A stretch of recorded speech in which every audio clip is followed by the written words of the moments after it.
Red fort trials వలన British rule చాలా week అయింది. కానీ ఆ సమయంలో నేతాజీ ఎక్కడ ఉన్నారు? ఆగస్ట్ 18, 1945 జపాన్ సరెండర్ చేసిన కొద్ది రోజుల తర్వాత ఒక షాకింగ్ న్యూస్ వచ్చింది. అదే నేతాజీ ఒక ప్లేన్ క్రాష్‌లో మరణించారని. అఫీషియల్ స్టోరీ ఏంటి?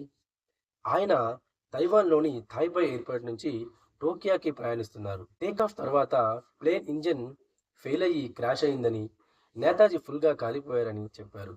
కానీ అక్కడే ఒక ప్రాబ్లమ్ స్టార్ట్ అయింది. ఫస్ట్ ఆ రోజు తాయిపై ఎయిర్‌పోర్ట్ డైరీలో ఎలాంటి ప్లేన్ క్రాష్ రికార్డు లేదు.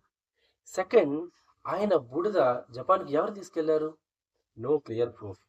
థర్డ్, మరణించిన వారి పేరులో నేతాజీ లేదు. చంద్రబోస్ అని ఉంది.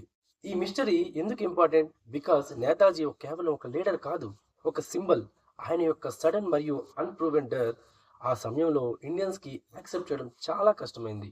మరి ఈ మిస్టరీని సాల్వ్ చేయడానికి ఇండియా ఏం చేసింది? దాని గురించి నెక్స్ట్ షార్ట్‌లో వివరంగా చూద్దాం. To follow the story subscribe our channel మరిచిన కథలు.